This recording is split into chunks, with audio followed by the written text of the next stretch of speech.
안녕하세요. 자, 오늘 24년도 공인중개사 시험 민법 해설 강의를 해드리겠습니다. 저는 인천에 있는 검단 새로운 방문각 학원에서 민법을 강의하는 백헌입니다. 자, 우선 오늘 시험을 보시느라고 고생하신 많은 수험생 여러분들에게 심심한 그런 위로와 그리고 그 모든 결과가 그런 고생의 결과가 아주 따뜻한 알뜰한 아주 충실한 보람으로 이어지기를 진심으로 바라는 마음으로 고대하면서 해설 강의를 해드리겠습니다. 오늘 일단 해설을 시작하면서 출제 유형을 이렇게 쭉 강의하면서 분석을 해보면 실제로 이제 우리 시험에서 실제로 필드에 나가서 실제로 응용할 수 있는 지식을 습득했느냐 여부를 묻는 문제가 실제로 한 서너 문제가 나왔고요. 그러다 보니까 당황스러운 문제였죠. 그 다음에 그 이외에는 또 까다로운 몇 개 지문 문제 한 대여섯 문제 뺀다면 그래도 한 60점에서 70점 맞을 수 있을 정도의 내용 아니었던가 이렇게 평가를 하고 싶습니다. 저는 오늘 해설을 해드리면서 강의를 하는 게 아니고 오늘 강의 해설은 여러분들이 시험 공부를 하시면서 다루었던 내용인지 그러지 않은지를 중심으로 강의해 드릴 것이고 그 다음에 앞으로 어떻게 공부해야 될 것인가 그것은 차후의 문제이기 때문에 오늘은 정답이 어떤 것이고 우리가 난이도는 어느 정도였는지 그리고 이 문제는 우리 충분히 여러분들 학원이나 또는 강의에서 다루었던 문제인지 아닌지 그걸 중심으로 해서 한번 변별력 정도를 알아보면서 강의를 해드릴까 합니다. 자, 첫 번째 문제는 이 반사회적 행위에 해당하는 것은 103조에 관한 문제는 어느 학원에서든 또는 어느 수험생이든 아마 대여섯 번, 10번 이상은 다 풀었을 거예요. 그래서 우리 시험의 첫 번째 문제가 사회질서 위반, 사유에 해당하느냐 하지 않느냐는 반드시 나오는 문제였기 때문에 그냥 난이도는 제가 평가를 하기 어렵습니다. 그래서 정답만 보고 할 거예요. 그러면 반사회적 행위에 해당하는 것을 골라라 그랬으면 우리 과거에 해당하지 않는 것을 해당하는 것은 너무나 많기 때문에 해당하지 않는 것을 많이 공부했죠. 그래서 조세포탈이나 투기 목적이나 강제집행 면탈, 강박에 의한 행위, 그 다음에 통정 허위 표시, 무슨 명의신탁, 어떤 사실을 알고 있는 사정만으로는 반사회적 행위 아니다 이렇게 해서 무슨 강제집행, 무슨 중개 수수료 초과 수수 약정 이건 강행법규 위반이고 그 다음에 양도소득세 이런 것들은 반사회적 행위 아니다. 그 다음에 임치, 비자금으로 조성한 그런 비자금을 은닉하기 위한 임치 이런 것들은 다 많이 배웠단 말이야. 그리고 보험계약, 보험금을 부정 취득할 목적으로 체결된 보험계약은 이미 우리 그 전에도 아마 두세 차례 시험에 나왔기 때문에 41번은 다 아는 문제였을 것이다 판단이 들어요. 그래서 정답은 해당하는 것은 보험계약이야. 보험금을 탈취할 목적으로. 그래서 해당하는 것은 정답이 잘못되어 있고 3번입니다. 3번. 그래서 1번은 그냥 난이도 논할 가치도 없는 문제였어요. 누구나 다 풀 수 있는 문제였다. 42번 갑니다. 자, 통정 허위 표시에 대해서 물어봤는데 이것도 강제집행을 피하기 위하여 그럼 이건 일단 반사회적 행위는 아니죠.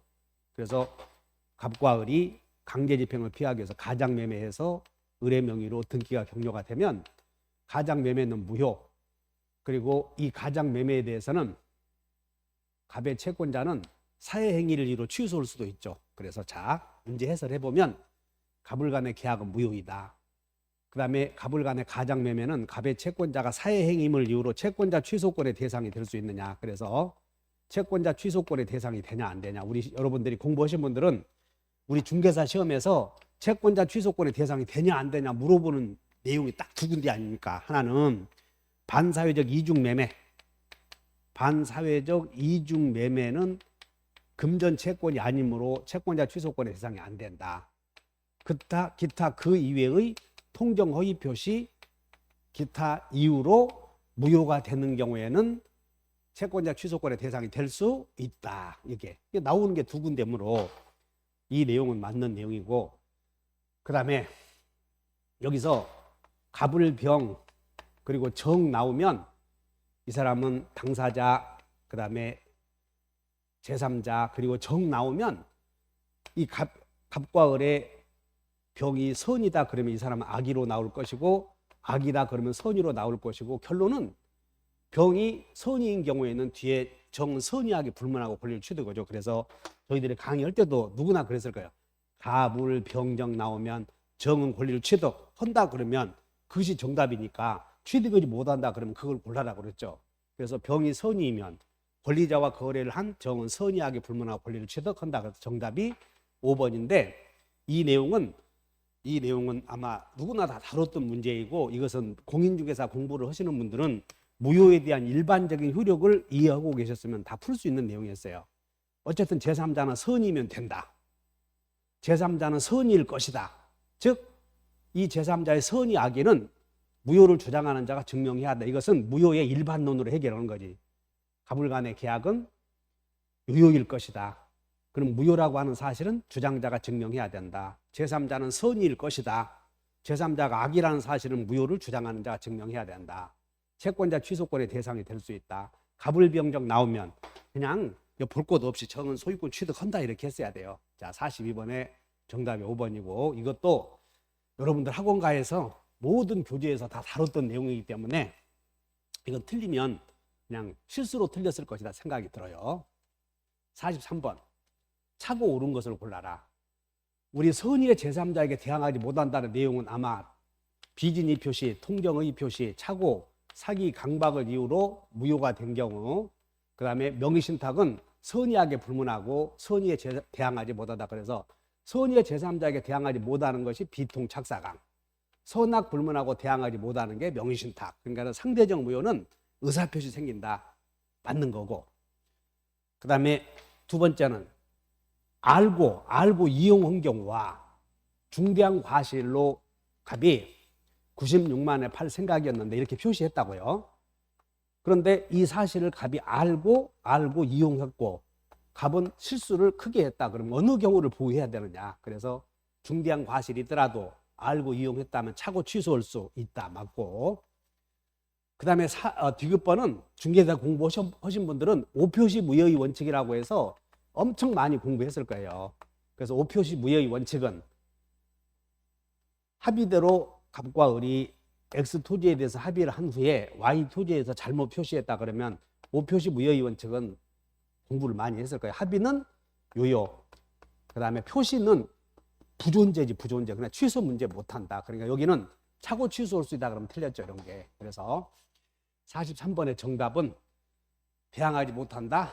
그 다음에 알고 이용했다면 취소할 수 있다. 기억, 니은. 자, 이것도 평범한 문제였습니다. 사기 강박 나오면 아파트 분양자가 인근에 공동묘지나 쓰레기 매립장이 조성되어 있다는 사실을 그냥 딱 보고 아파트 분양자? 그러면 김항혜구나 이렇게 알았을 거라고, 누구든지 공부하신 분들은. 그 다음에 교환 나오면 교환계약의 당사자는 목적물의 가격에 대해서 다소 약간 가격을 높이는 경향이 있다. 그래서 목적물의 시가를 묵비하거나 목적물의 가격에 대해서 다소 높게 고지했다고 해서 기망에 해당하는 것은 아니다. 대리인은 같다 본인과. 그래서 요 44번도 어려운 문제 아니었습니다. 그래서 기억번은 맞고 교환은 해당하지 않고 대리인은 본인과 같지 않습니까? 제3자에 포함되지 않는다. 기억, 디귿. 옳은 것을 모두 골라라. 옳은 것을 모두 골라라. 여기 전 문제. 그래서 조성된 사실을 알면서 고지하지 않은 것은 기망에 해당한다. 대리인은 제3자에 포함되지 않는다. 기억? 옳은 것을 골라라. 그러면 사기 강박의 의사표시에서 상대방의 대리인은 제3자에 포함되지 않는다. 맞네. 그래서 기억 디귿인데 기억 디귿이 안 나와 있네. 뭔가 잘못됐나 보네. 그래서 옳은 것을 골라라. 기억번. 그 다음에 의사표시에 포함되지 않는다. 기억 디귿으로 고치세요. 기억 디귿. 제가 한번 확인해 볼게요. 그래서 44번에 여기 기억 44번의 정답이 여기 기억 디귿인데 여기 잘못 체크되어 있네요. 정답이 원래 문제는 44번에 기억 디귿, 그러니까 정답은 기억 디귿으로 바꾸고 이렇게 실수로 잘못했습니다. 제가 표시. 자, 45번 갑니다. 의사표시의 취소에 관한 설명이다. 옳은 거. 취소는 추인할 수 있는 날로부터 3년, 법률행위 한 날로부터 10년 내에 행사해야 된다. 그러므로 추인할 수 있는 날로부터 10년이 경과했다. 3년만 경과해도 추인할 수 있는 날로부터 3년만 경과해도 취소할 수 없죠. 틀렸고. 그 다음에 강박 그러면 벗어나기 전에도, 취소는 전에도, 추인은 후에 맞고, 그 다음에 취소에 상대방이 확정되었는데 그 상대방이 자 갑이 A의 사기에 의해서 을에게 팔고 사기당해서 그리고 을이 이렇게 팔았을 때 취소는 을에게 하느냐 병에게 하느냐. 그래서 취소는 맺은 자에게 한다. 그러면 자 그 법률의 상대방이 취소할 수 있는 법률행위로부터 취득한 권리 양도했어도 취소는 이렇게 해야 된다. 그래서 제3자에게 해야 한다. 틀렸네요. 여기는 취소권의 소멸 사유를 물어봤고 추인은 후에 해야 되지만 취소는 전에 할 수 있다. 그 다음에 취소의 상대방은 맺은 자이다. 그래서 옳은 것은 제3자에게 한다. 틀렸고 니은번이네요. 니은번. 자 45번은 그냥 여러분들이 공부할 때 취소의 상대방은 맺은 자에게 해야 된다. 누구나 다 알고 있었는데 이런 걸 이렇게 글씨로 뭐 이렇게 조금 변형시켜 놓으면 당황스럽죠. 그래서 배운 것임에도 불구하고 어쨌든 간에 시험 문제는 여러분들 틀리게 하려고 유도한다. 그런 특징을 갖고 있다는 사실을 아시면 돼요. 자, 중급 정도 문제였습니다. 46번. 대리의 의사표시에 관한 설명이다. 우리는 의사표시를 발송한 후에 죽어도 산 것이다. 그래서 효력은 발생하지 않는다. 틀렸네요. 그 다음에 의사표시를 받은 때 갑이 을에게 의사표시를 했는데 을이 제한 능력자였대요. 그러면 의사표시의 상대방이 제한 능력자인 경우에는 말귀를 못 알아들을 거 아니야. 그래서 표의자는 도달의 효력을 주장할 수 없다. 그래서 틀렸고. 그 다음에 이 3번은 도달이라고 하는 것은 상대방에게 도달이 되어서 도달이라는 의미는 그것을 어떤 사실을 도달이라는 의미는 인식이 가능한 상태를 도달이라고 하는 거지 인식이 끝난 상태는 이걸 소위 요지라고 하거든. 그래서 어떤 사실을 인식이 완료되었을 때를 말하는 것은 아니다. 그래서 내용을 알았을 것을 요한다. 틀렸네. 도달이라고 하는 것은 상대방의 지배권 내에 들어가서 인식이 가능한 상태, 알았을 것을 요한다. 틀렸고. 등기 우편으로 발송했다면 도달되었다고 추정된다. 그 다음에 계약 해제의 통지를 했는데 그냥 상대방이 수령을 거절했대요. 정당한 사유 없이 수령을 거절했다. 그러면 도달했다고 효력이 생긴다. 정답이 5번. 자, 어떤 평범한 내용이었는데 그냥 수험생들이 읽어볼 때는 공부는 다 했을 거예요. 의사표시의 효력 발생 시기 111조에서 113조까지는 한 문제가 반드시 나오지 않았습니까? 그러니까 연습을 했을 텐데 공부를 하기에 정확하게 하지 않았으면 조금 까다로울 수 있다. 이렇게 판단이 드네요. 자, 47번 갑니다. 무권대리 옳은 것을 골라라. 추인 그러면 추인은 소급해서 무권토 취취의 무권대리 행위나 무권 토지거래 허가 취소 취득시효 계약을 해지하면 그때부터 생긴다. 틀렸네. 소급해서 효력이 생긴다. 추인은 anybody 누구에게 해도 된다. 누구에게 된다. 무권대리 을이 병에게 팔고 정에게 팔았어도 갑은 아직 무권대리 행위에 대해서 직접 법률 관계를 맺은 적이 없기 때문에 맺을자에게 해도 된다. 그 말이에요. 맺을자에게. 그래서 승계인에 대해 설 수 없다. 틀렸고. 그 다음에 여기는 상대방은 선처리는 최악이다. 상대방. 선의는 처리할 수 있고 그 다음에 최고는 악이라도 최고할 수 있다. 그래서 보니까 알았대요. 그럼 처리할 수 있다. 틀렸지. 선처리는 최악이다. 틀렸고 틀렸다.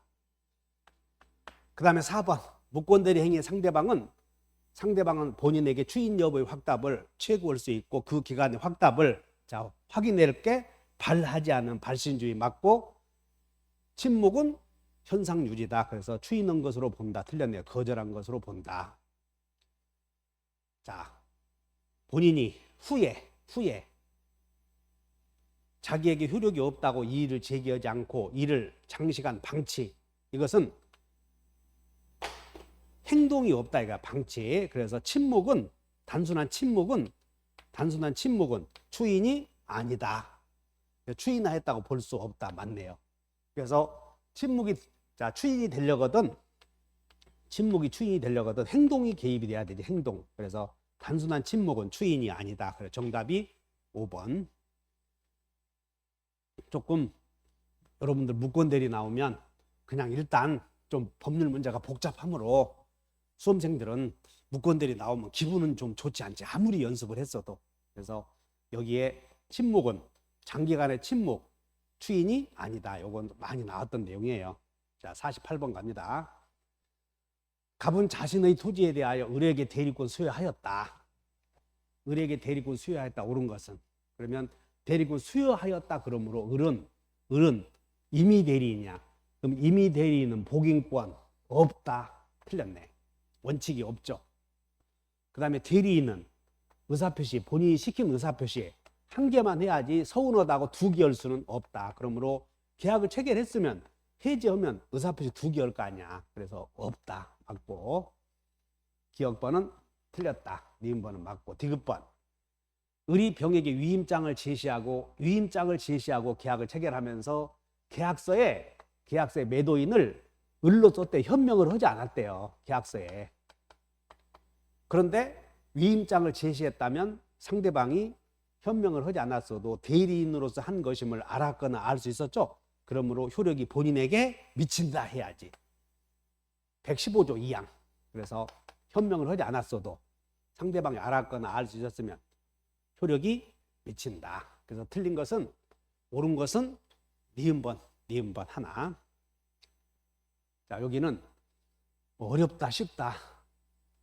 좀 까다로울 수도 있겠네요. 그래서 여기는 이 대리인이 법정 대리인이라면 복대리인 선임할 수 있죠. 그런데 그 법정 대리인인지 임의 대리인인지는 위에 대리권을 수여하였다. 여기를 봐야 되니까 일단 마음이 급한 수험생들 입장에서는 당황할 수가 있었다. 이렇게 판단해 볼 수가 있겠네요. 그 다음에 취소할 수 있는 법률행위의 법정 추인이 이렇게 쉽게 나올 줄은 몰랐지. 우리는 취소할 수 있는 법률행위의 법정 추인은 취소의 원인이 종료 후, 그 다음에 반대 의사 없이, 아무런 말 없이, 이의 없이 취소권자가 죽거나 주거나 받은 것. 이건 이제 사례로 나온 것이고, 주거나 받은 것은 따지고 보면 이천경, 담양강 이런 거 아니어서 외웠지 않았어요. 이천경, 담양강.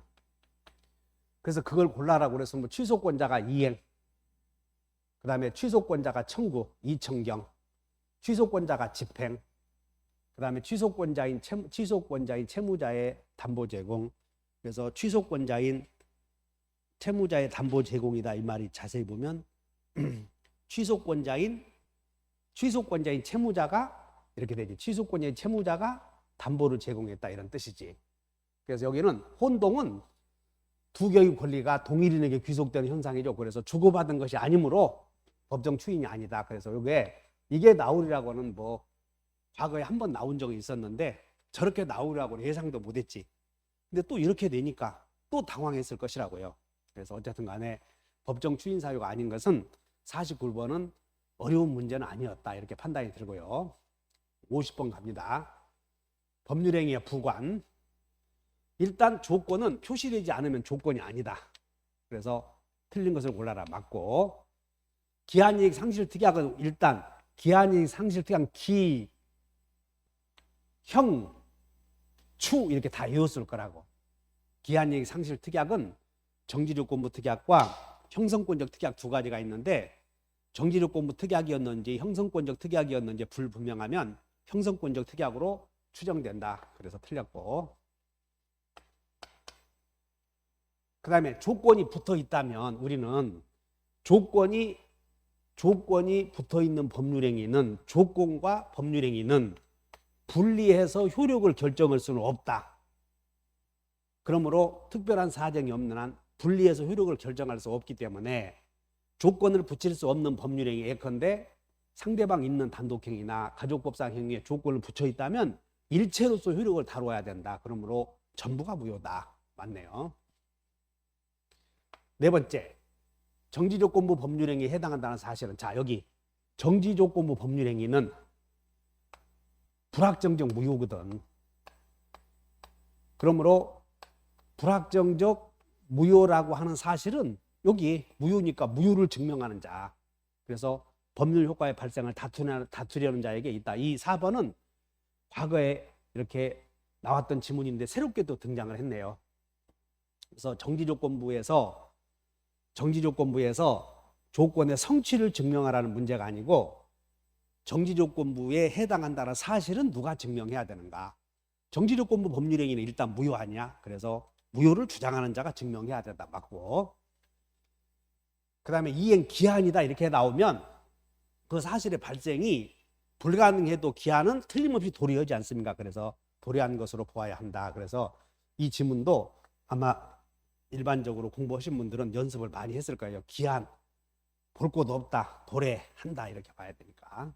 정답이 몇 번이냐? 기형추다. 2번. 자, 51번 갑니다. 옳은 것을 골라라. 우리 185조에서 물권은 법률 또는 관습법에 의한 외에는 임의로 창설하지 못한다. 그래서 법률의 관습법에서 인정되죠. 틀렸고. 그 다음에 저당권은 법률의 규정에 의해서 성립할 수 없다.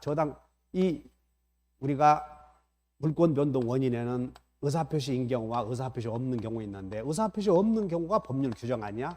근데 저당권은 법률의 규정에서 인정될 수 있는데 그게 법정 저당권이 어디에서 등장하냐면 임대차에서 임차인이 월세를 안 냈을 때 임대인이 임차인 소유의 부동산을 압류하면 저당권과 같은 효력을 인정하겠다. 그래서 법정 저당권 임대차에서 한 군데 나와요. 성립할 수는 있어. 그 다음에 공신의 원칙이 인정되지 않죠. 등기를 믿은 사람은 보호되지 않는다. 그 다음 우리는 토지 일부에는 소조 없다 이렇게 외웠을 거라고요. 토지 일부에는 부동산 일부에는 소유권과 저당권 성립할 수 없다. 봤더니 일부에 저당권 성립할 수 없다. 일단 정답은 4번이고 그 다음에 물건의 집단에 대해서 하나의 물건이 성립하는 경우도 있죠. 물건의 집단에 대해서 뭐 공장 저당 무슨 뭐 재단 저당 이런 거 있을 수 있다. 그래서 정답은 4번이다. 자, 51번은 그냥 어렵다 쉽다 이렇게 논할 수도 없습니다. 그래서 다 맞췄어야 될 내용이고요. 52번 등기 없이도 이거 여러분들 우리 연습 엄청 많이 했을 거예요. 그럼 등기 없이도 그러면 등기 없이도 있는 경우 그러면 등기 없이도 그럼 자 의사표시가 있으면 등기해야 의사표시 없으면 의사표시 없으면 안 해도 그러니까 일단 의사표시는 등기해야지. 신축 건물 의사표시 없으니까 등기 안 해도 돼. 취득시효는 의사표시가 아니지만 등기해야 되잖아요. 그 다음에 공유물 분할 판결 나오면 형성 판결이기 때문에 등기해야 되고 그래서 여기는 52번은 쉬운 문제였어요. 누구나 다 쉽다 어렵다 제가 판단하는 기준은 연습을 엄청 많이 시켰던 문장이야. 누구나 다 했을 것이고 그래서 186조가 틀림없이 나오니까 그래서 이것은 훈련을 많이 했다는 거예요. 그러니까는 훈련을 많이 한 사람들한테는 쉽다 이런 얘기지. 그래서 등기 없이도 그건 건물 신축 공유물 분할 판결의 형성 판결이다. 그래서 니은 리을. 자, 점유보호 청구권 틀린 것은 우리는 점유권에 기한 손은 본권에 관한 이유로 재판하지 못한다. 이것도 연습을 많이 했을 텐데 이게 무슨 뜻이냐면 갑과 을이 임대차 계약을 했는데 임대차가 임대인, 임차인 종료되면 임차인이 임대차가 종료되면 목적물을 반환해야 되는데 임차인이 임의로 반환하지 않자 임대인이 빼앗은 거예요. 침탈한 거지. 그러자 임차인이 화가 나서 소를 제기했다. 그래서 침탈당한 을이 침탈한 갑을 상대로 소를 제기했을 때 판사가 너는 왜 빼앗아 갔느냐 그랬더니 임차인이 반환하지 않아서 제가 빼앗아 왔습니다. 그래? 그럼 너 인마 반환해? 그랬더니 제가 소유자인데요. 네가 소유자인 아니든 침탈했냐 아니냐 이것만 본다는 거예요. 그래서 점유권에 기한 소는 요 침탈해간 갑에게 소유권이 있느냐 이걸 갖고 판단해서는 안 된다. 그래서 맞는 내용이고, 그 다음에 물청은 여기 점유보호 청구권도 물청 아니야. 그러니까 물청은 고의과실 없어도 된다 그 말이에요. 맞고, 사기, 여러분 사기 그러면 침탈이 아니므로 없다. 맞고, 공사로 인해서 점유 방해 제거 청구권은 공사가 완성되거나 1년이 지나버리면 방해 제거 청구할 수 없다. 맞고, 자 이제 5번 갑니다. 타인의 점유자 갑의 부동산을 을이 침탈한 뒤 이것이 다시 병에게 뺏겼대요. 병이 이렇게 침탈을 했대. 침탈당한 자, 갑의 물건을 침탈해서 병이 다시 뺏겼다. 그러면 침탈당한 자는, 자 여기서 갑은 갑의 물건을 침탈을 해서 이렇게 뺏겼어. 양도가 아니고 뺏겼다. 그러면 현재 침탈자는 병이지. 그래서 갑은 을에게는 상대방이 될 수는 없다 그 말이야. 그래서 정답이, 자 이해하시면 돼요. 빼앗았다. 근데 또 다시 또 누군가에 빼앗겼다. 그러면 현재 을은 점유하고 있지 않지. 그러므로 상대방이 될 수 없다 해야 되겠네요. 정답이 5번. 자 조금 까다로운 문제였어요. 중급 정도. 그 다음에 54번. 갑은 자신의 토지를 매도하여, 이 지문은 을에게 매도했고 을은 그 토지를 점유 사용하다가 병에게 매도하였다. 그러니까 여기서 매매. 그래서 이 지문은 연습 많이 했을 거예요. 그래서 갑이 을에게 팔고 대금 지급하여 목적물을 인도받아서 점유하고 있다가 다시 팔아서 점유를 이전해 주었다. 그러면 을과 병은 갑의 소유권을 침해하는 자가 아니므로 갑은 을이나 병을 상대로 소유물 반환 청구할 수 있다. 그럼 틀렸네. 자, 갑은 을에게 소유물 반환 청구할 수 없다. 맞네요. 그래서 현재 을이나 병은 갑의 소유권을 침해하는 자가 아니다. 세 번째, 여기서 이제 중간 등록 등기 합의가 있었다고 또 나오네요. 자, 지문을 봤더니 중간 등록 등기 합의가 있었다. 그럼 3자 간 합의가 있었다면 병은 직접 청구할 수 있다. 틀렸고, 그 다음에 합의가 있든 없든 간에 병은 을을 대위해서 갑에게 이전 등기 청구할 수는 있죠. 틀렸고, 만약 을이 넘겨받은 후 현재 10년이 지났다. 을은 갑에 대하여 소유권 이전 등기를 청구할 수 없다. 그래서 미등기 취득자는 이미 등기 청구권은 채권이지만 점유하고 있는 경우에는 소멸시효에 걸리지 않는다. 그래서 청구할 수 없다. 틀렸네요. 그래서 정답은 2번인데, 사실 54번 같은 경우에는 미등기 취득자, 그 다음에 중간 등록 등기 합의, 물권 총칙에서 연습을 많이 했던 내용이거든요. 근데 이렇게 문제 내다 보니까 또 당황스러운 거예요. 있느냐 없느냐 물어봤을 때. 이거 원래 1번 지문은 2번 지문은 원래 1번으로 나와서 갑은 을을 상대로 소유물 반환 청구할 수 있다. 이렇게 낸 적이 많거든. 근데 요거 이렇게 내놓고는 밑에 2번 빼니까 또 이제 당황스러운 거지. 약간 지문 번호 순서만 바꿔놓으니까. 참 이런 것들이 우리의 현실이니 그냥 어쩔 수 없습니다. 이거. 자, 우리는 연습은 했는데 그럼 우리가 전혀 안 다뤘던 것이 아니라 이건 모든 학원에서 10번 이상은 다 다뤘던 문제예요. 근데 이제 또 사례로 나오니까 수험생들 입장에서는 또 좀 당황스러웠을 것이다 이렇게 판단이 듭니다. 55번 갑니다. 공유. 틀린 것은 보존행위. 그냥 보존행위는 각자. 그 다음에 지분은 전부에 미친다. 자, 다른 공유자의 동의 없이 공유물을 처분하거나 변경. 그래서 공유에서는 보존행위, 관리행위, 처분행위, 기본적으로 보존행위는 각자, 관리행위는 과반수, 처분행위는 전원 동의. 그래서 맞고, 자신의 지분에 대하여야 이거는 남의 지분이 아니라 그래서 자신의 지분에 대하여 단독으로 제3자가 취득시효 하는 것을 막을 수 있다. 이게 보존행위. 그래서 없다. 틀렸네요. 공유물의 무단 점유자에 대한 차임 상당 부당이득 반환 청구권은 특별한 사정이 없는 한 각 공유자의 지분 비율만큼 귀속한다. 여기서 이제 보존행위다. 보존행위. 보존행위에 대한 부당이득을 청구할 때는 자기 지분에 해당하는 범위 내에서만 청구해야 되는 거지 다른 사람의 지분에 대해서는 청구할 수 없다. 맞는 내용이네요. 그래서 틀린 것은 4번. 자, 4번 지문도 다른 사람이 공유물에 대해서 취득시효를 하는 것을 막으려거든. 이게 보존행위인데 그때 중단시킬 때 자기 지분에 대해서 이렇게 했잖아요. 이게 자기 지분, 다른 사람의 지분이 아니라. 그래서 자기 지분을 대외적으로 주장하는 것이 보존행위다. 그래서 틀렸다. 56번 갑니다. 공유물 분할.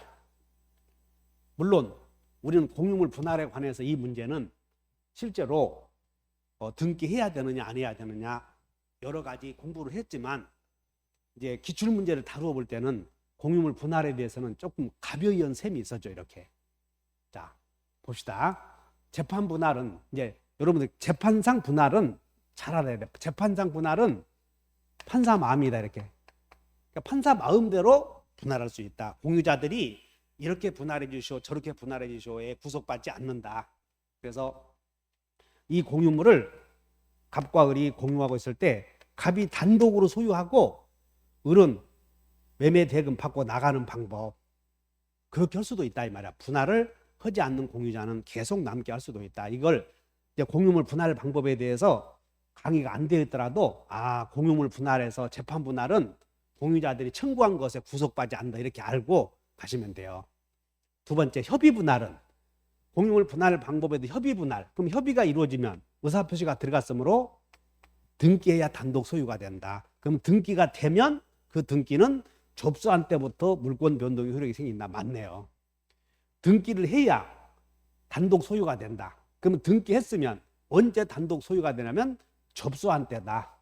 맞고요.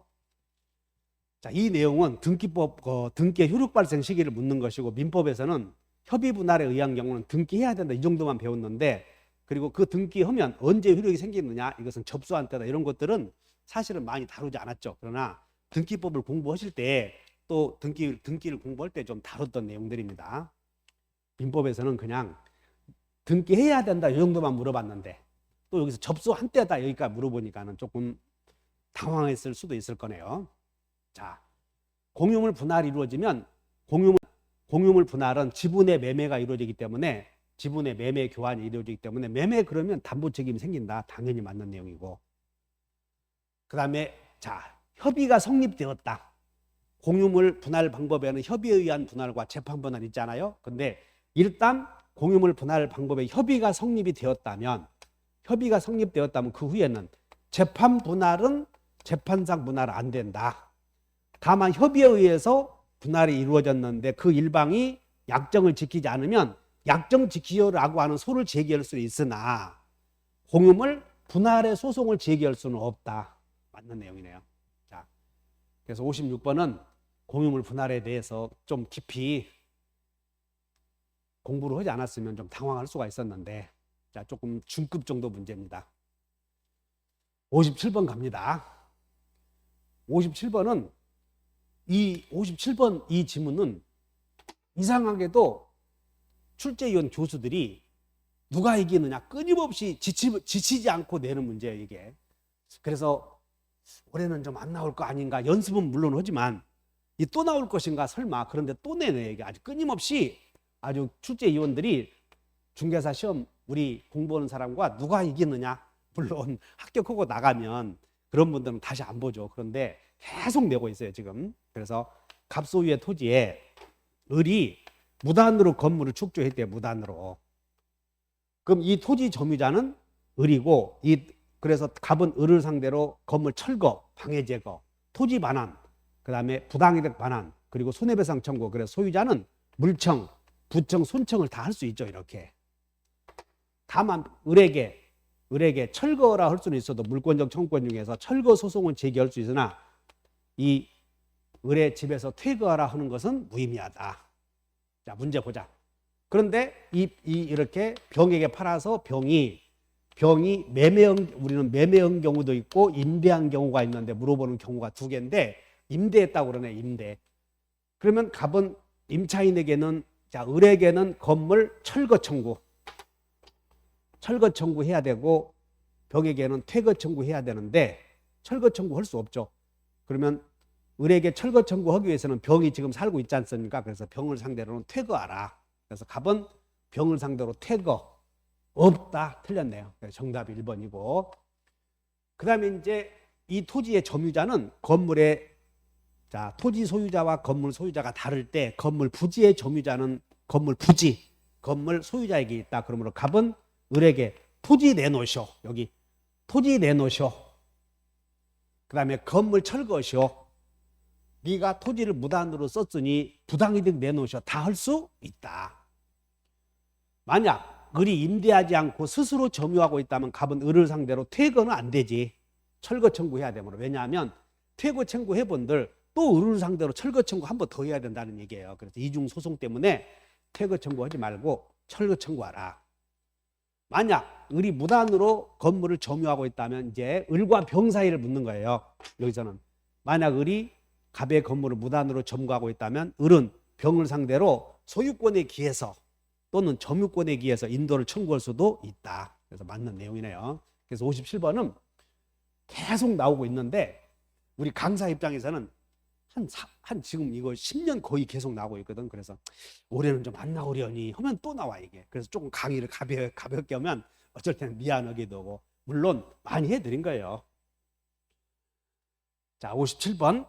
이것은 강의 시간에 너무나 많이 다루었고 훈련도 많이 했다. 그리고 물권법에서는 소유자와 침해자와의 법률 관계를 묻는 문제가 80%예요. 소유자와 침해자와의 관계. 58번 갑니다. 자, 분묘기지권에 대해서는 자, 일단 남의 토지의 분묘기지권의 성립 사유가 계약에 의한 경우와 그다음에 관습법에 의한 경우 크게 두 가지가 있고 그리고 취득쇼가 있는데 과거에 이 분묘기지권을 취득쇼 했을 때 지료를 지급해야 되느냐 문제가 나왔죠. 그래서 취득쇼의 경우에는 소유자의 청구가 있을 때부터 지료를 지급해야 되고 관습법에 의한 경우에는 법정지상권이므로 성립할 때부터 지료를 지급해야 되고 계약에 의한 경우에는 계약에서 정해진 시기에 따라 정해지죠.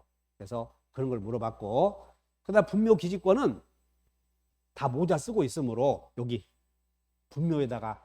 등기할 수 없지. 그래서 이미 공시되었으니까 등기해야 틀렸고 자 소유자의 승낙을 얻어서 분묘기지권을 취득했대요. 계약에 의해서.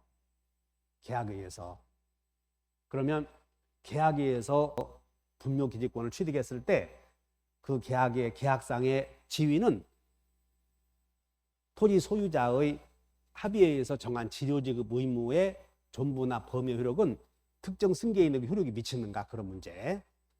법정지상권은 당연히 효력이 미치죠. 그래서 여기 자기 토지에 분묘를 설치한 사람이 토지를 양도하면서 분묘를 이장하겠다는 특약을 하지 않았다 그러면 관습법상 법정지상권이거든. 그러면 관습법상 법정지상권은 성립 시부터 지료지급 의무가 있다. 그래서 여기는 맞는 내용이고 기억과는 틀린 내용이고 그러면 여기서 이제 등기해야 된다 그러면 다 틀렸지. 문제를 굳이 푼다면 등기해야 된다. 그 다음에 이제 정답은 니은 디귿인데 계약의 효력은 당사자 사이에서만 미치는 것이 원칙이지. 계약의 효력은 당사자 사이에서만 미친다. 그래서 제3자에게는 미치지 않는다. 그 다음에 관습법상 지상권은 지료지급 의무가 있다. 자, 취득시효에 의해서 분묘기지권을 취득했을 때는 청구했을 때부터 지료지급 의무가 있다. 이거 주의하시면 돼요. 자, 여기는 우리가 공부했던 내용 중에 분묘기지권은 등기 없어도 된다. 이거 맞고. 그 다음에 계약을 체결한 사람에게만 효력이 미친다. 그래서 그 정도 이해해 놓으시면 되고 그 다음에 그러나 분묘기지권을 취득한 경우 합의에 의해서 정한 지료와 지급 의무는 특별 승계인에게도 이 경우에는 분묘기지권 효력은 미친다 해야 되겠죠. 59번.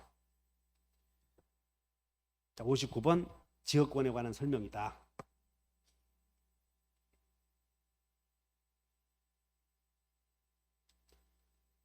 지역권은 여기 분리하여 없다. 틀린 것을 골라라. 자, 지역권은 계속되고 표현된 경우에는 취득시효할 수 있다. 그래서 아니더라도 해서 틀렸네. 아니더라도. 그래서 계속되고 표현된 지역권은 취득시효할 수 있다. 개표는 있다. 요역지가 팔리면 승역지를 이용하는 권리도 이전된다. 공유자 1인이 지분에 대한 지역권을 공유자 한 사람은 자기의 지분에 대한 지역권을 소멸시킬 수는 없죠. 다른 공유자를 위해서. 지역권의 불가분성. 공유자 한 사람이 지역권을 취득하면 다른 공유자도 취득한다. 유리한 제도는 다른 공유자에게 효력이 미친다. 그래서 정답이 2번인데 그 2번은 우리는 이렇게 배우지 않았어요. 계속되고 표현된 지역권은 취득시효할 수 있고 이 표현되었다 그 말은 통로를 개설해야 된다. 여기까지 배웠는데 표현된 것이 아니더라도 이렇게 냈잖아요. 그래서 조금 표현에 주의하시면 틀리지 않을 수 있는 문제였죠. 자, 전세권에 관한 설명이다. 틀린 것을 골라라. 전세금은 우리가 돈은 동시행해야 되죠. 그래서 전세금은 동시행해야 되는데 그 동시행의 대상이 등기에 필요한 서류의 교부를까지 동시행해야 돼요. 그래서 먼저 이루어져야 한다. 틀렸네. 1번은 틀렸고 그 다음에 수선 의무는 전세권자에게 있기 때문에 전세권자는 필요비 상환 청구할 수 없다. 맞고 그 다음에 전전세 했을 때는 불가항력으로 인한 경우에도 손해를 다 부담해야 된다.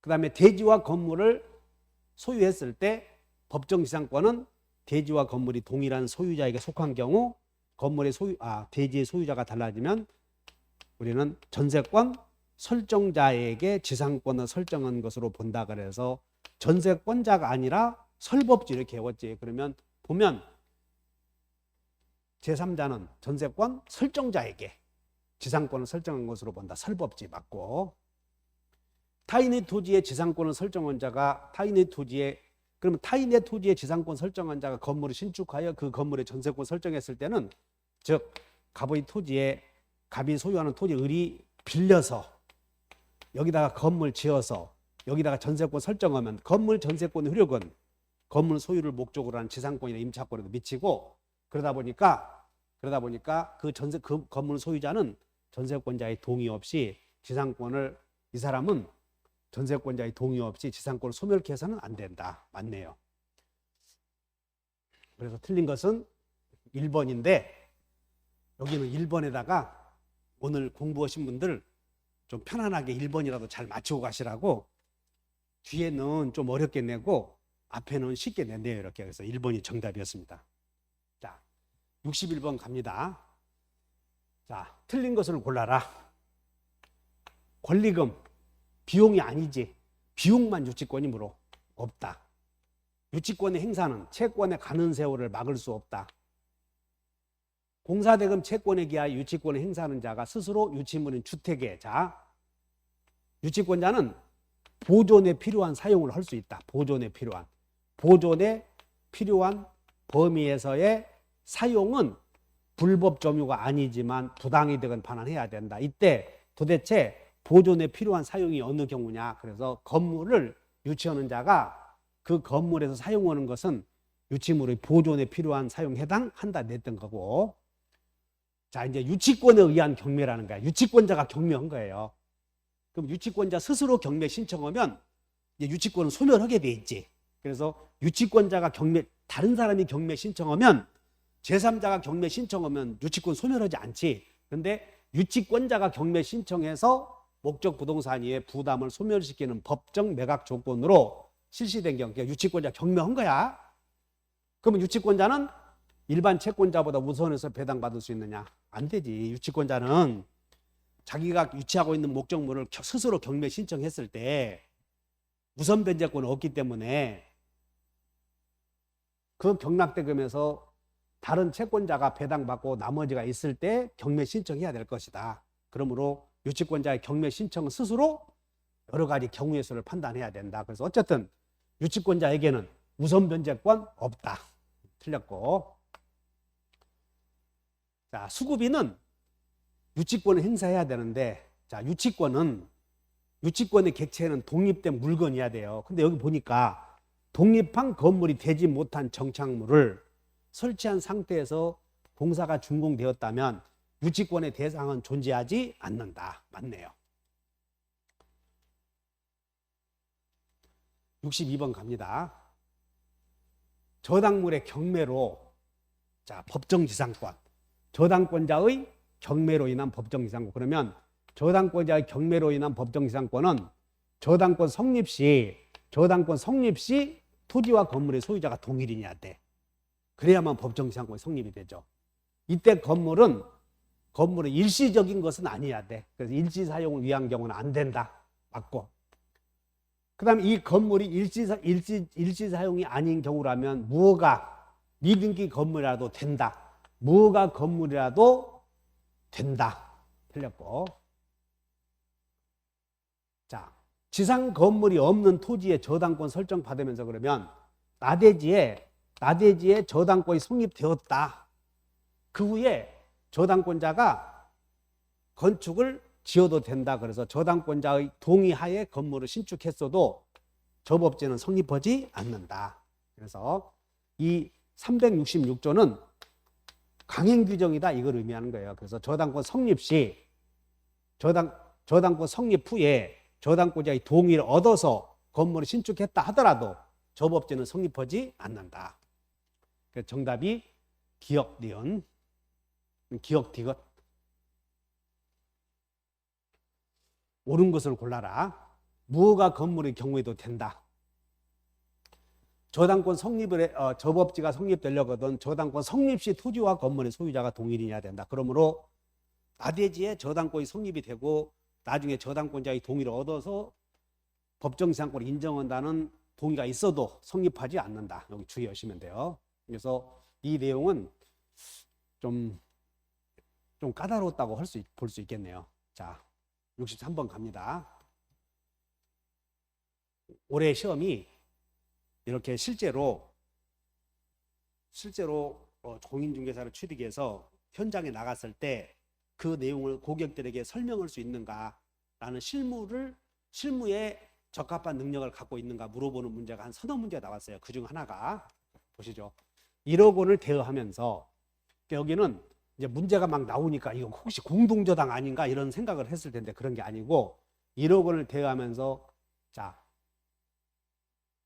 이율 연 5% 이자는 매달 말 지급하기로 했는데 그리고 저당권을 취득했는데 을이 차용일 이후부터 이자도 지급하지 않고 2023년 12월 30일 저당권 실행을 위한 경매를 신청했다는 건 2020년 1월 1일부터 성립이 되어서 그 다음에 이제 이때가 변제기 2020년 12월 31일 날 여기서 변제기가 도래했죠. 그래서 1억에다가 연 이자가 5%니까 500. 그럼 여기까지 이제 이자를 줘야 되고 근데 여기서 이렇게 20년 2000 봤더니 21년 22년 그 다음에 23년 이렇게 된 거죠.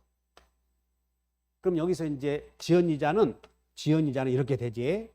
근데 보니까 후순위가 있다는 거예요. 그래서 쭉 봤더니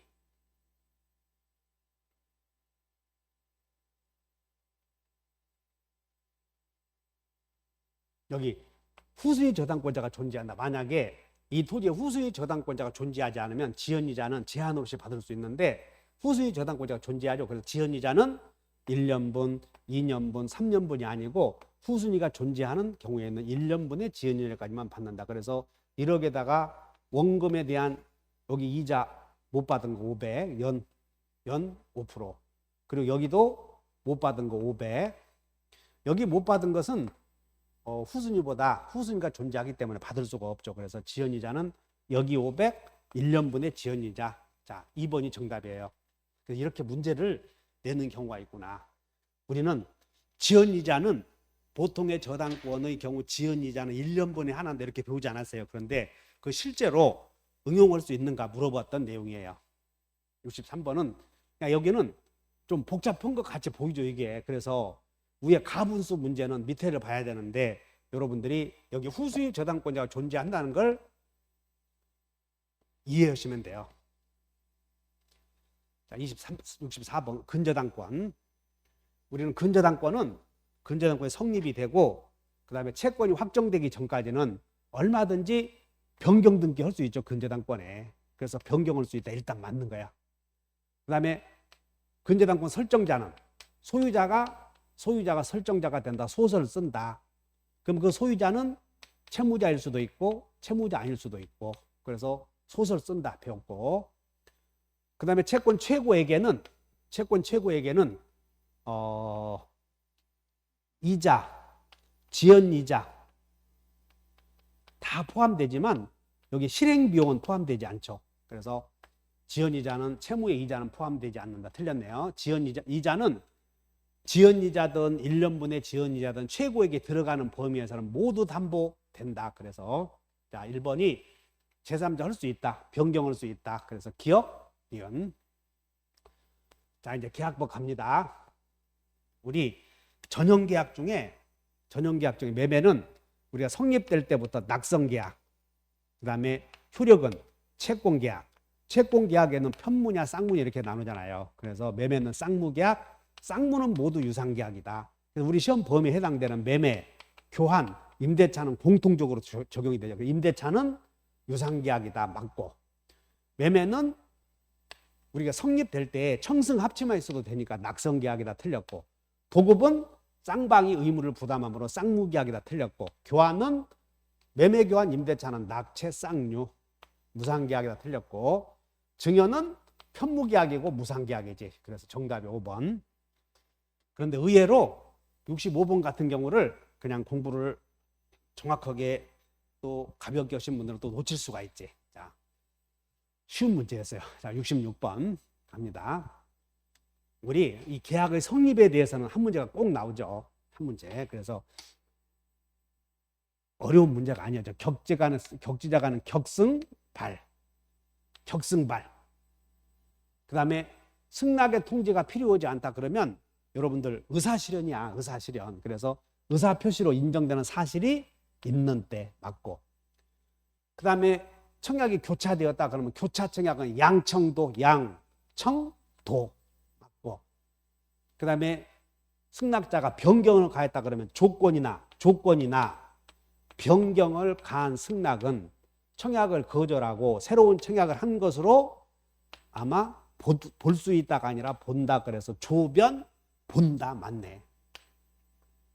그 다음에 선시공, 후 분양이 되는 아파트의 경우 준공 전 그 외형, 재질에 관하여 분양 광고에만 표현된 내용은 그것은 분양계약의 내용이 될 수 없고, 이것은 청약의 유인에 지나지 않는다. 그래서 분양계약의 내용이 된다. 틀렸네요. 67번. 계약 체결상의 과실 책임은 이 계약 체결상의 과실, 일단 원시적 불능으로 무효해야 돼. 무효. 그리고 이행할 사람은 과실이 있어야 되고, 그리고 손해배상을 청구할 수 있는 사람은 선의 무과실이어야 되고, 그 손해배상액은 신뢰이익을 배상해야 된다. 자, 그러면 계약 체결상의 과실 책임, 우리는 여러분들 계약법 배우지 않았어요? 계약 총칙에서. 그러면 계약 총칙에서는 계약이 성립되는 것을 전제로 해서 공부하기 때문에 이 계약 체결상의 과실 책임 535조도 계약이 체결되었다는 걸 전제하는 거죠. 그러므로 계약이 의사의 불합치로 불성립이야. 불성립. 그럼 불성립의 경우에는 무효가 아니지. 무효가. 그러므로 이런 문제 생기지 않는다. 판례는. 그러니까 우리 판례는 계약 교섭의 부당 파기 등에 의해서 불성립의 경우에는 무효가 아니기 때문에 과실 책임 생기지 않는다. 그래서 1번 틀렸고. 자, 계약 체결상의 과실 책임이 적용되려면 원시적 불능으로 무효해야 돼. 근데 수량 부족에서 수량 지정 매매는 유상계약의 매매계약의 원시적 일부 불능은 무효가 아니고 유효로 가거든. 그렇기 때문에 수량부족 원시적 일부 불능은 유효이고 계약 체결상의 과실 책임이 아니라 담보 책임으로 해결하므로 수량 지정만 나오면 과실 책임 없다. 맞네. 담보 책임으로 해결해야지. 그 다음에 전부 멸실된 사실을 알지 못해서 선이 무과실이어서 손해를 입은 당사자는 그 사실을 알고 있는 과실이 있는 또는 악의의 상대방에게 과실 책임 물을 수 있다. 이 말은 원시적 불능으로 무효인 경우 악의이거나 과실이 있는 사람은 선이 무과실인 상대방에게 신뢰익을 배상해야 된다. 맞네요. 그래서 기억번 틀렸고 니은번 맞고 니은 디귿 정답. 동생 항변권 틀린 것을 골라라. 이것도 연습 많이 했어요. 그냥 우리는 그냥 무효취소 해제 나오면 부당이득 반환, 그냥 무효취소 해제 나오면 동시행이야. 그 다음에 구분소유주 공유 해제된 경우 공유자 상호 간의 지분 동시행. 자, 동시행 항변권이 붙어있는 채권을 자동 채권으로, 그러면 동시행 항변 동자상 없다. 수령지시에 빠진 자도 항변권이 있다. 채권 담보, 그래서 피담보 채무의 변제, 차용금과 돈 빌린 돈과 그 다음에 빌린 돈은 먼저, 빌린 돈은 동시행 관계가 없거든. 그래서 빌려 쓴 돈은 먼저 변제해야 되고 등기 말소와 동시행 관계가 있는 것은 아니다. 그래서 변제 나오면 동시행 관계에 있는 것은 여러분 연습 많이 했을 거예요. 영수증만.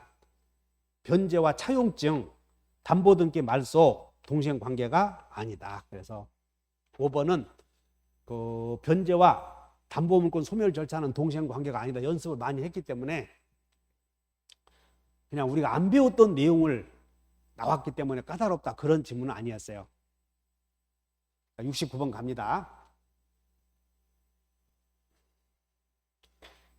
매매계약을 체결했는데 그 후 갑과 을의 귀책 사유 없이 건물이 멸실되었다. 그러면 매매계약을 체결했는데 여기서 건물이 제3자의 방화로 멸실되었다. 그러면 이것은 채무자 위험부담주의다.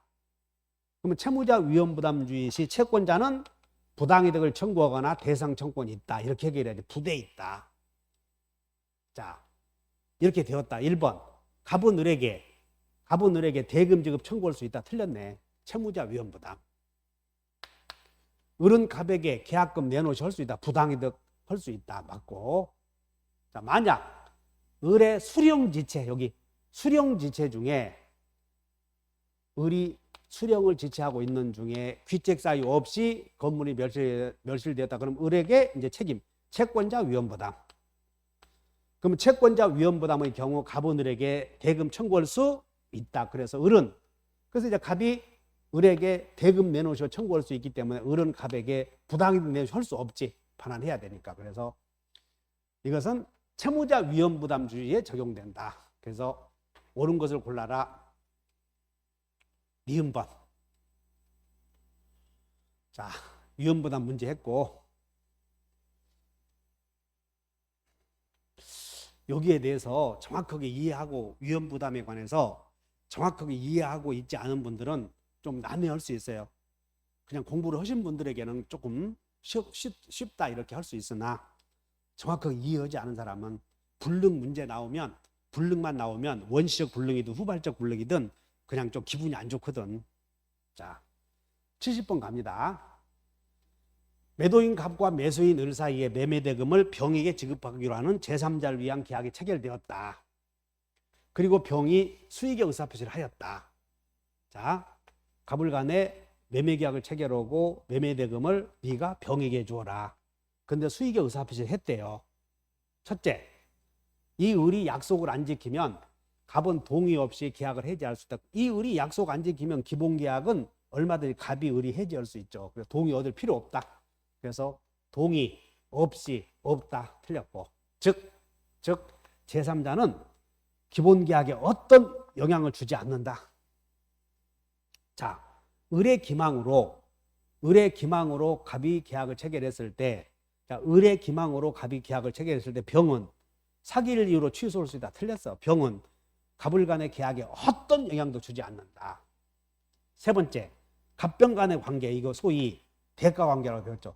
갑병 간의 관계는 갑을 간의 관계와 을병 간의 영향을 전혀 주지 않는다. 그래서 갑병 간의 관계가 무효라고 해서 을은 병에게 대금 지급 거절할 수 없다.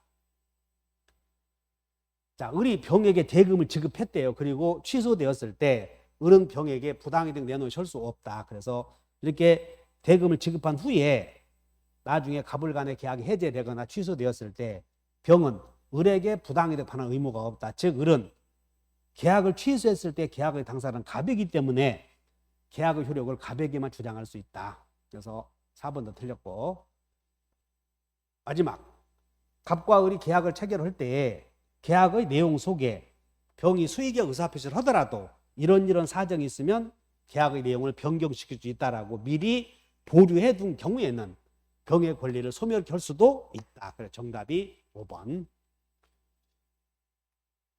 자, 71번. 매도인 갑과 매수인 을 사이에 X 토지에 대한 매매 계약이 해제되었고, 그다음에 해제 전에 이해관계를 맺은 자로서, 자, 해제로부터 보호되는 제3자. 우리는 해제로부터 보호되는 제3자에 대해서 나오면 해제되는 계약 목적물 이렇게 배우지 않았어요. 해제되는 계약 목적물, 계약 목적물에 관하여 등기를 한 자. 그래서 어떻게 배웠냐면 그냥 목등기 이렇게 배웠어요. 그런데 1번은 등기 청구권을 가압류했지 목적물에 대해서 가압류한 게 아니잖아요. 그래서 제3자 아니다. 1번이 정답이네. 1번이 정답. 2번은 을의 책임재산이 된 주택. 그러니까는 목적물에 대해서 해제된 계약 목적물에 대해서 가압류 등기했지. 셋째, 을 명의로 등기가 된 목적물에 대해서 저당권 취득한 자, 목적물에 대해서 저당권 등기.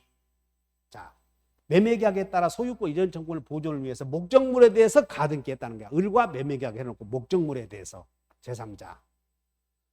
그 다음에 목적물에 대해서 대항력을 갖춘 자 제3자. 그래서 정답은 목등기 한 자. 목적물에 대해서 등기해야 된다. 그런데 1번은 등기 청구권을 가압류했지. 등기 청구권은 채권 아니에요. 그래서 목적물에 가압류한 자가 아니다. 정답이 1번이다. 조금 이거 목적물에 대해서 등기 헌자다 이렇게 외워놓고 목적물을 찾았으면 쉽게 해결할 수 있을 것이고, 작년에도 똑같은 문제가 계속 반복되는데 지문 내용은 변형이 되죠. 71번에 1번이 정답입니다. 72번 갑니다. 을은 X 토지를 매수하고 계약금을 지급하고 인도받아 수익하고 있다. 을은 갑소유의 토지죠. 빠졌는데. 자, 확인해 볼게요. 72번 봤더니 을은 여기 갑소유의 X 토지, 갑소유의 갑과 X 토지를 매도하고 그래서 계약금을 지급하고 토지를 인도받아서 점유하고 있다. 1번. 근데 이제 등기했냐 안 했냐는 뭐 아직 안 나와 있는데 계약이 해제되면 을은 갑에게 원상회복 의무가 있죠. 그래서 원상회복할 때 대금 반환 의무자, 원물 반환 의무자, 원물 반환 의무자는 원물에다가 사용이익을 반환해야 되고 대금에다 이자 붙여야죠. 그래서 맞네. 2번. 채무불이행으로 해제되었을 때 갑은 을로부터 계약금의 이자를 가산하여 반환 의무가 있다. 그러니까 대금 반환 의무자는 받은 날로부터 이자. 세 번째. 그러니까 2번은 맞고, 중도금 불이행을 이유로 계약을 해지한 이후에도, 자, 중도금을 안 주자 갑이 계약을 해지했어도 을은 자 뒤에 차고 취소할 수 있다. 맞고. 세 번째, 갑의 채권자가 갑의 채권자 지금 갑과 을이 매매했는데 갑의 채권자가 갑의 토지에다 가압류 등기했대요. 그럼 여기는 뭘 물어보냐면 매매계약을 체결하고 가압류 등기했을 때는 이행불능이냐 그런 얘기야. 그래서 X 토지에 대한 가압류 등기 밑줄 그시고 이행불능 아니다. 이행불능. 여기는 이행불능을 묻는 문제였어요. 그렇기 때문에 즉시 해지할 수 있다. 틀렸네요. 마지막으로 매매계약을 체결하고 갑이 합의 해제. 그러면 갑이 합의 해제 나오면 해제 효력은 제3자에게 효력이 없다. 그 다음에 계약을 해지하면 무효 취소 해지와 똑같이 등기 없이도 당연히 복귀한다. 맞는 내용이네요. 73번 갑니다. 임대차에서는 이제 지상물 매수 청구권 2년 동안 부속물 매수 청구권 나오다가 자 지상물 매수 청구권은 일단 강행 규정이다. 청구 주체는 지상물 소유자인 임차인이어야 되고 그리고 청구의 상대방은 토지 소유자인 임대인이야 돼. 토지 소유자인 임대인. 자 보자. 1번 지상 건물을 타인에게 양도한 임차인. 그러니까 지상 건물 소유자 임차인이어야 되니까 지금 임차인이 건물을 양도했다고 하잖아요. 그러니까 소유자 임차인이 아니니까 안 돼. 그냥 소유자인 임차인이 토지 소유자인 임대인에게 행사 주체. 자 다시 지상물 소유자인 임차인이 토지 소유자인 임대인에게. 임차인은 그럼 이 지상물 매수 청구할 때 임차인이 지상물 매수 청구할 때 지상 건물에 저당권 등기가 되어 있더라도 매매 계약은 저당권에 영향을 주지 않는다. 그래서 행사할 수 없다. 틀렸고. 세 번째. 자, 토지 소유자가 아닌 제3자가 여기 봐. 토지 소유자가 아닌 제3자가 임대했던 것은 지상물 매수 청구의 상대방은 토지 소유자인 임대인에게 청구한다. 그래서 없다. 맞고.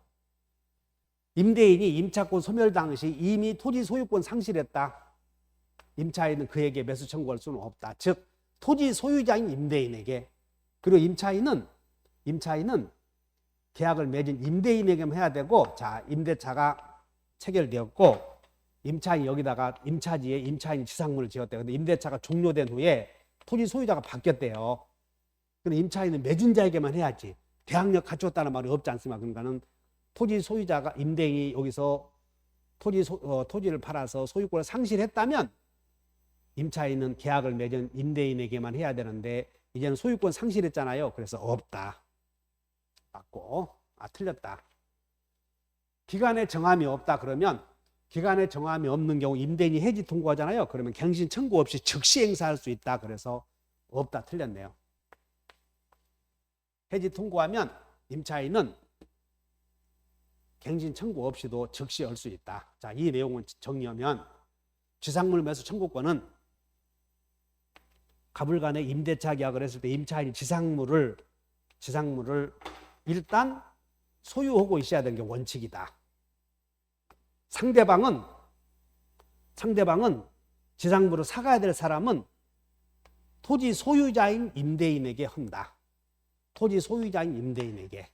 그래서 토지 소유자가 아닌 사람이 임대차 계약은 채권 계약이므로 소유권이 없어도 되죠. 그러나 그 사람에게는 안 된다. 그래서 옳은 것은 3번.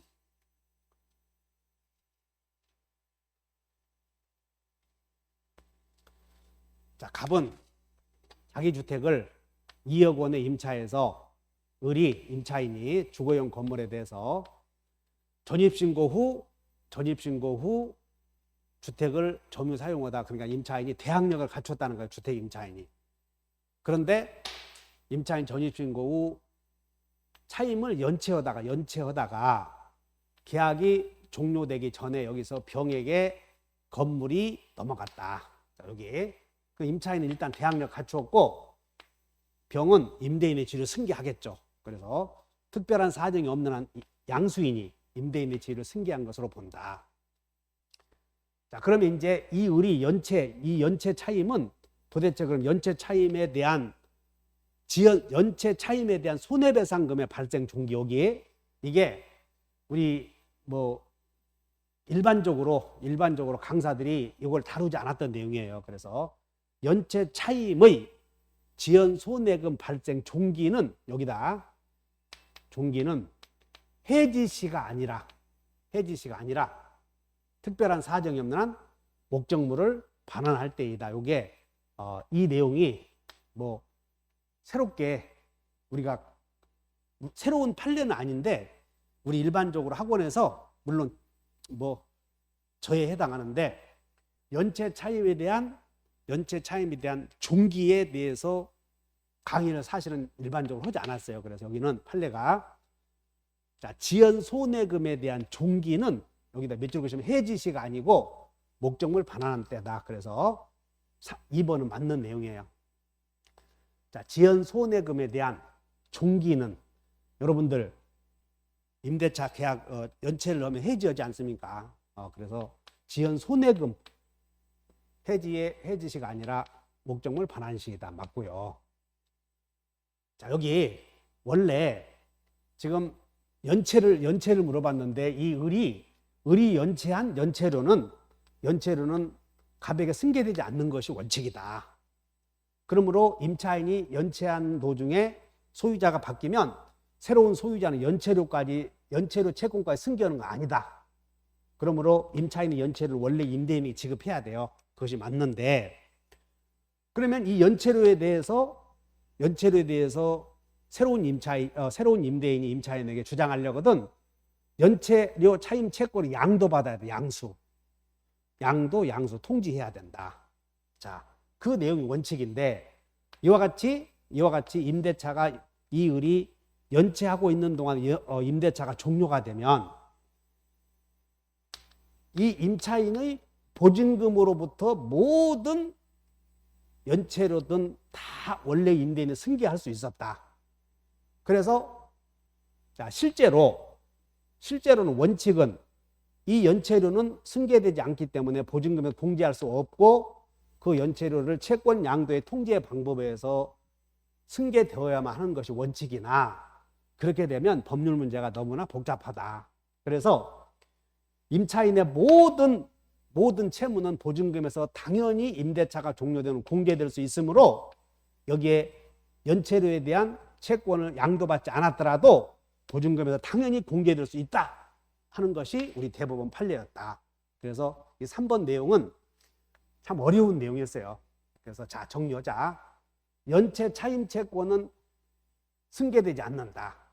그러면 양수받지 않았다면 보증금을 공제할 수 없는 것이 원칙이다. 그런데 이와는 달리 판례는 양수인은 임차인의 모든 채무를 다 공제할 수 있다. 그리고 갑과 병 사이의 법률 관계는 문제 삼지 말아라 그 말이에요. 공제하냐 마냐는. 그래서 정답이 3번이었는데 이 3번은 상당히 제가 봤을 때 74번 문제는 어려운 내용이었다. 자, 우리 중개사 시험은 어디까지 나왔냐면 임차인의 연체료 채무나 채권은 승계되지 않는다. 그러므로 임차인의 연체료는 원래 임대인에게 지급해야 한다. 여기까지가 우리 시험이었는데 그런데 이제 연체가 진행되는 동안 임대차가 종료되었을 때 그 보증금에서 공제할 수 있는 범위는 어디까지냐. 그래서 판례는 모든 채무를 다 공제할 수 있었다. 그래서 3번이 없었다. 틀렸고 먼저 보실까요? 여기에 판례를 보면 임차건물 양수인이 승계 전에 연체 차임 채권을 직접 행사하려면 종전 임대인으로부터 채권 양수 절차에 의해서 밟아야 한다. 그리고 승계 후 임대차 종료로 보증금을 반환해야 할 때는 별도로 이제 승계 후에는 채권 양수 절차 등을 거칠 필요가 없다. 이것이 중요한 판례였어요. 따라서 새로운 양수인은 별도로 상계나 공제 의사표시할 필요 없이 여기 상계 공제하자 의사표시할 필요 없이 임대차 종료 시 당연히 공제할 수 있다. 이것이 2000 몇 년도냐 이게 제가 이 판례를 좀 써드릴게요.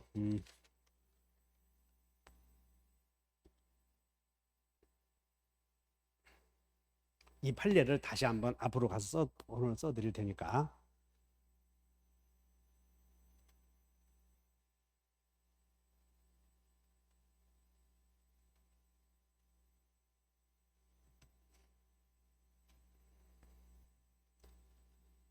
자, 요 판례는 어떤 판례냐면 대법원 판례 2009년도 대법원 판례 번호가 39233.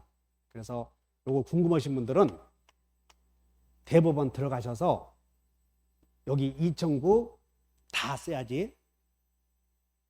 2009 다 39 233 이 번호를 치면 요 판례가 나와요. 그럼 요 판례는 어떤 판례냐면 대법원 판례, 여기는 대법원 판례 2008년 다 30 이렇게 2에 관한 판례였다. 그래서 당연히 공제된다 하시면 돼. 그 다음에 5번은 X주택을 반환하지 않으면 특별한 사정이 없는 한 임차인은 보증금이 있음을 이유로 연체 차임의 지급을 거절할 수 없다. 이 말은 뭐냐면 임차인은 연체 차임을 가지고 보증금에서 공제하라 그럴 수는 없다는 거예요. 임대인이 보증금에서 공제하는 건 자유다. 그래서 여기는 주택 임대차 형식을 취해서 물어봤지만 사실은 민법의 일반 논의 임대차에서 자 임대차 계약에서 제일 중요한 게 차임 채권 아닙니까? 그래서 요 차임에 대해서 심도 있게 냈다 이렇게 하시면 되고, 사실은 뭐 답을 어떻게든 풀어낼 수는 있을지는 모르겠으나 이건 상당히 참 어려운 내용이었고 깊이 들어갔다 이렇게 하시면 되겠고요. 이번 시험에서 난이도가 상급 문제였어요.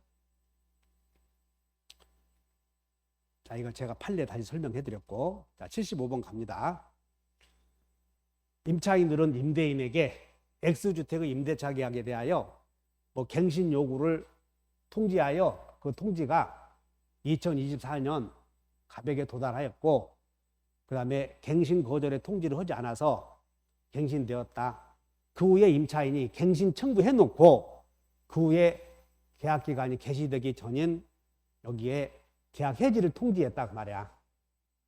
그리하여 해지 통지했는데 2004년 1월 30일에게 도달하였다. 그러면 임차인이 해지 통고하면 그 통지가 임대인에게 도달한 날로부터 3개월 후에 계약의 효력이 생긴다. 그래서 2월 30일, 3월 30일, 4월 30일, 그래서 이건 그냥 3개월 후에 효력이 생긴다 이런 문제를 냈던 거예요. 그냥 계약 해지를 통지하면 그 효력은 언제부터 생기는가? 정답은 3번이었고, 이런 유형이 올해 시험의 특징이었다 이렇게 말할 수가 있죠. 자, 76번 갑니다. 집합 건물의 소유 및 관리에 관한 법률. 우리는 관리인은 구분 소유자이어야 하는 것은 아니다. 틀렸네요. 그러나 관리인의 직무를 감독하기 위해서 만들어지는 관리위원회는 구분 소유자이어야 한다. 관리인은 공용 부분의 보조 능이 할 수 있고, 관리인은 임기는 2년의 범위 내에서 규약으로 정한다. 관리인은 달리 정한 바가 없으면 위원회의 위원이 될 수는 없죠. 왜? 관리위원회 위원은 구분 소유자여야 되니까. 그 다음에 관리인의 대표권을 제한할 수 있는데 선의의 제3자에게 대항하지 못한다. 76번은 집합 건물에서는 평범하게 냈다고 볼 수 있죠. 자, 77번 갑니다. 갑은 을에게 무이자로 빌려준 1억 원을 담보하기 위하여 병명의의 저당권이 설정된 을 소유의, 그래서 여기는 자, 을 소유의 토지에 갑이 가등기를 갖고 있었는데, 근데 그 전에 여기에 병이 선순위 저당권이 있었대요. 자, 이런 상황이지. 그러면 가등기 담보권자가 나중에 본등기 하더라도 선순위 저당권 소멸하지 않지. 그래서 1번. 자, 보시죠. 갑의 가등기 전에 성립한 저당권은 경매가 이루어지면 소멸하겠지만 가등기 권리자가 본등기를 소유권 취득하면 선순위 아니에요. 소멸한다. 틀렸네. 1번은. 바로 틀렸는데, 만약에 가등기 담보권자가 경매를 실행했다면 소멸하겠지. 2번. 가등기 담보권자가 청산금을 지급하지 않고 본등기를 마쳤다면, 청산 절차를 거치지 않고 본등기를 마쳤다면 그 가등기는 무효다. 여기 청산금 나오죠? 이건 잔금이거든. 그러면 청산금 그러면 잔금 동시행이야. 동시행. 있다.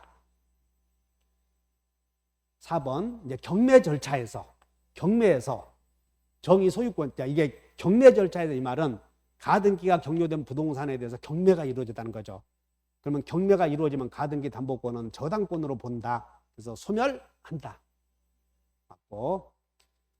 그 다음에 청산금이 없다. 그러면 갑이 을에게 줄 돈이 없다. 그 말은 잔금을 다 준 셈이므로 청산기간이 경과되면 청산 절차의 종료와 함께 자 잔금을 다 주었으므로 과실수취권은 잔금을 다 주었으므로 과실수취권은 갑에게 귀속이 된다. 맞는 내용이네요. 자, 77번 여기까지 했고 그 다음 78번 갑니다. 갑은 친구 을과 명의신탁을 했다. 여기는 친구 을과 명의신탁을 했으니까 여기는 신탁자가 종중, 배우자, 종교단체가 아니기 때문에 명의신탁은 그냥 무효.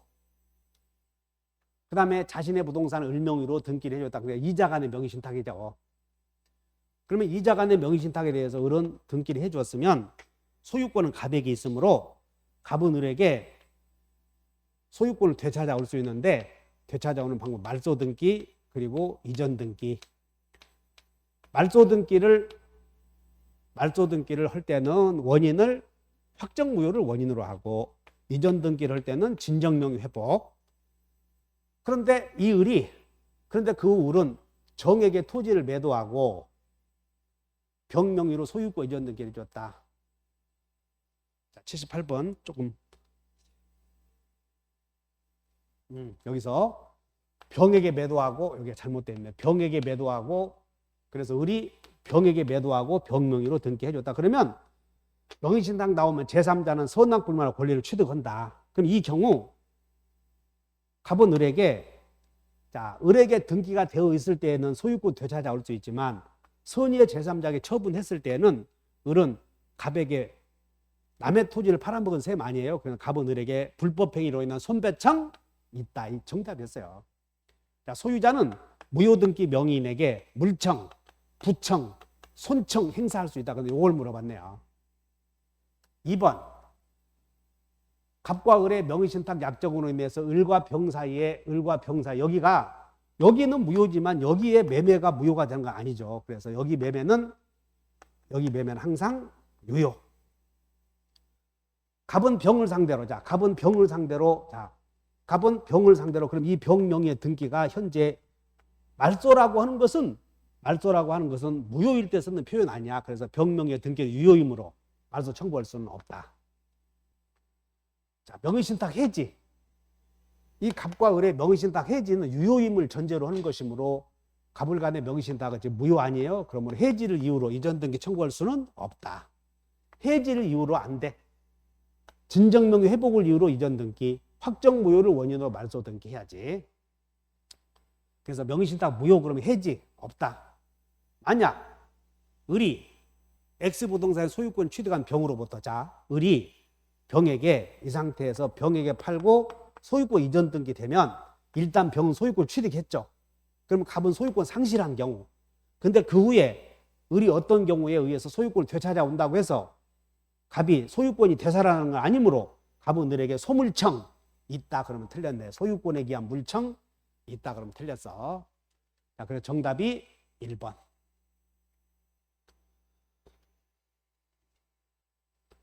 79번. 임차인들은 상가 건물에 관한 월차임 200 존속기간은 2023년 5월 24일에서 2024년까지 2024년 5월 30일까지 하기로 했다. 그런데 기간 만료 보름 전에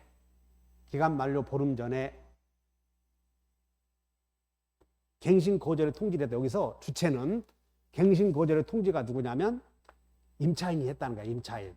그래서 여기서 갱신 거절을 통지를 했을 때 그게 도달했다. 그러면 계약 종료일은 여기서 뭘 물어보냐면 이제 법정 갱신을 막기 위한 조치예요.